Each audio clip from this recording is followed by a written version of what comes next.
म्हणूनच तुम्हाला काही दिवस गावाबाहेर राहण्याची आज्ञा करावी लागली मला. पण तुम्ही जिला भेटायला आलात तिला तुमचं खरं रूप न दाखवताच तुम्ही निघालात. निदान जाताना तरी भेट घेऊन निरोप देऊन गेला असतात. ज्या क्षणी ती स्वतःहून माझं खरं रूप ओळखेल त्या क्षणी आमची भेट होईल हे निश्चित. गणराय, जगदंबा देवी फार हुशार आहेत. त्या तुमचं खरं रूप नक्कीच ओळखतील. बघाच तुम्ही.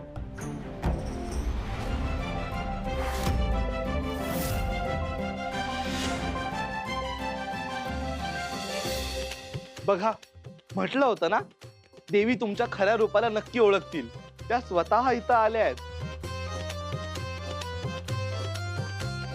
काय रे, माझ्याकडून सगळे लाड करून घेतले? तुला गणू म्हणण्यासाठी माझ्या मागे हात धुवून लागला होता आणि तू कोण आहेस हे मला सांगितलंही नाही. असं का? तुला आधीच सांगितलं असतं तर काय मजा राहिली असती. म्हणजे मी माझ्या आईला जसा त्रास देतो, तिच्यापाशी जसा खोड्या करायचो, तसंच तुझ्यापाशी करायच्या होत्या मला. कारण तू माझी खरी आई नसलीस तरी आईचाच अंश आहेस ना. त्या दिवशी पाठीत झपाटा घाल म्हणला होतास ना, तेव्हाच घालायला हवा होता.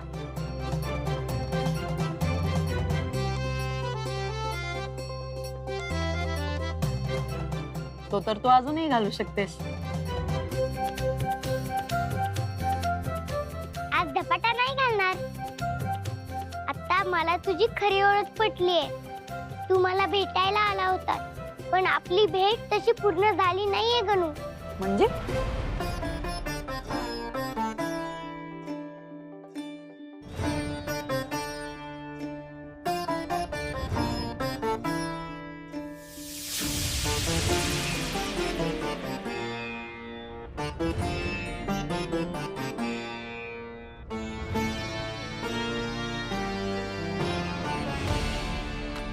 तुझं आईवरचं प्रेम, आईबद्दलची काळजी, सगळंच खूप कौतुकास्पद आहे. आम्ही ह्या रूपात इथे भूलोकावर आलो हे समजल्यानंतर तू स्वतः आम्हाला शोधत आलास. आमच्यासाठी ह्या गावात स्वतःची ओळख बनवून राहिलास. आमच्या ह्या छोट्या रूपाला आई मानून तिच्या प्रती आदर व्यक्त केलास. तुझी मातेवरची ही निष्ठा, हे प्रेम नक्कीच चिरंतर होईल. तुझी कीर्ती त्रिलोकात आणखी वाढेल, अजरामर होईल.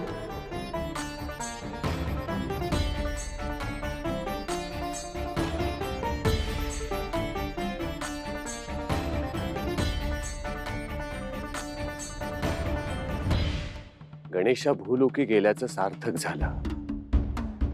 त्याची आणि जगदंबाची भेट झाली.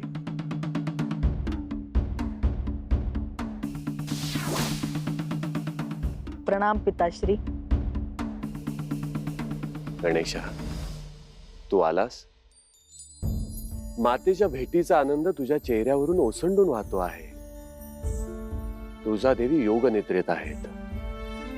जगदंबेच्या रूपात तू तुझ्या मातेची भेट घेतलीस. काय करू, राहवतच नव्हतं. आई सारखीच आहे ती. आधी ती माझ्यावर चिडली होती, पण नंतर मात्र तिने माझे खूप लाड केले. मला खाऊ पिऊ घातलं, माझ्याशी भरपूर गप्पा मारल्या, माझं कौतुक केलं. अरे वा, मातेची माया भरभरून मिळालेली दिसते तुला. हो, अगदी पार्वती मातेसारखी करारी, धाडसी आणि तेवढीच प्रेमळ सुद्धा आहे ती.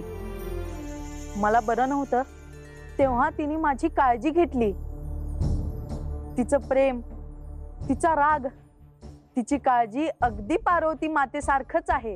हो, जगदंबा हुशार, प्रेमळ आणि बुद्धिमान आहे. आमची आणि तिची भेट झालेली आहे. आम्ही तिला योग्य विद्या शिकवली. ती एक उत्तम शिष्य आहे. तिच्याकडे पाहता क्षणी ती तुळजादेवींचा अंश असल्याचा प्रत्यय येतो. पण त्यांच्या कुटुंबात जाऊन तिथे राहून आल्यावर मला एका गोष्टीचं फार वाईट वाटलं पिताश्री. कोणत्या गणेशा?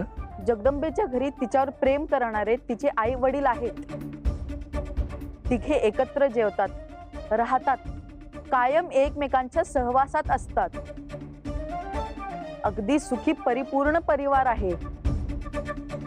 आपला परिवार असा परिपूर्ण कधी होणार पिताश्री? गणेशा, तो दिवसही लवकरच येईल असं आम्हाला जाणवतंय. खरंच? म्हणजे आई कैलासावर येणार आहे का? पण त्यांच्या कार्याचं काय? या प्रश्नाचं उत्तर कदाचित जगदंबाकडूनच मिळेल. येता काळात जगदंबेला अतिशय अवघड अशी परीक्षा द्यायची आहे. एक अशी परीक्षा जिच्यामुळे नियतीची सारी समीकरणे बदलतील.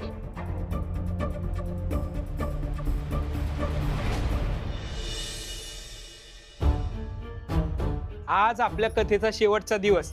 आज आपल्याला कथा पूर्ण करायची आहे बरं का.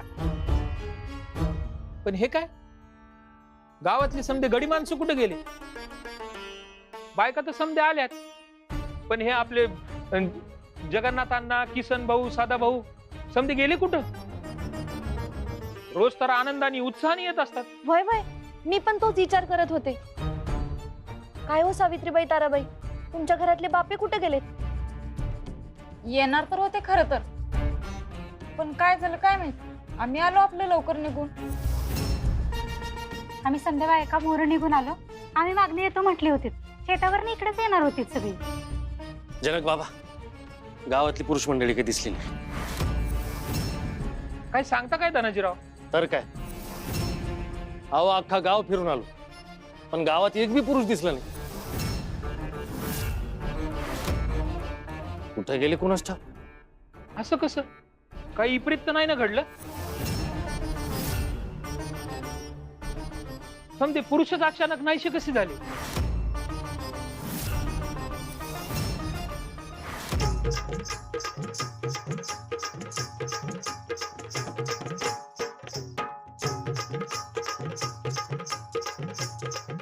ढोलकीचा आवाज येतोय,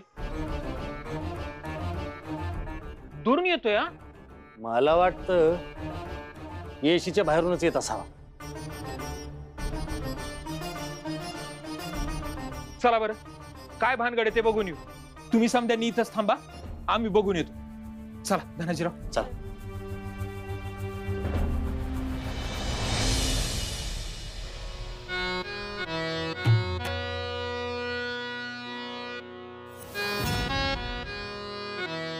चल इथनं. अरे बस की, कुठं चाललायस? बस. अरे आज मंदिरात जनक बाबा कथा सांगणार आहेत. आजचा शेवटचा दिवस आहे. अरे त्या धनाजीरावला आणि जनक बाबाला आपण इथं आलो हे कळलं तर आपलं काही खरं नाही गड्या. अरे म्हणून तर बायकांना आपण पाठवून दिले कथा ऐकायला देवळात. हा. बसू त्यात ऐकत. निघा लवकर इथून. का? अरे काय झालं? बाबा आणि धनाजीराव येईल. काय करायचं?